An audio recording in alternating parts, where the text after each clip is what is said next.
શાસ્ત્રીજી, શું આયોજન છે આજે? આજે પરસોત્તમ મહિનાની વદ પક્ષની જે એકાદશી છે, એકાદશીના નિમિત્તે અમારા જે સદગુરુ પાર્ક સોસાયટી છે અમારા માધાપર ચોકડી પાસે, તેના ગોપી મંડળ દ્વારા, મહિલા મંડળ દ્વારા જે સત્સંગ થતો હોય છે દરરોજની માટે, એ સત્સંગના અનુસંધાનમાં, ભજન સંધ્યાના અનુસંધાનમાં આજે ધર્મરાજ મહારાજજીનું આપણે જે મંડળ બનાવેલું છે અને ભગવાન સત્યનારાયણ ભગવાનની પૂજા ત્યાં રાખેલી છે. તો આ બધી ગોપીઓ દ્વારા ભગવાનની પૂજા, સેવા, અર્ચનાનો લાભ બધાને મળે એ હેતુથી આજે સુંદર મજાનું આયોજન કરેલું.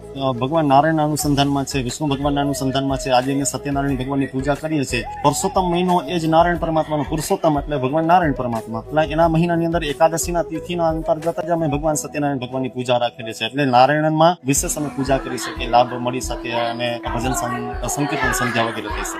શ્રદ્ધા બધાની બહુ સારી છે, ખૂબ બધાને શ્રદ્ધાથી આખો મહિનો અમે અત્યાર સુધી બધાએ પૂજા કરી અને બધા એનો સંપય બહુ સારો છે. આખી સોસાયટીમાં બધા બેનો મદદ એટલી કરે બધા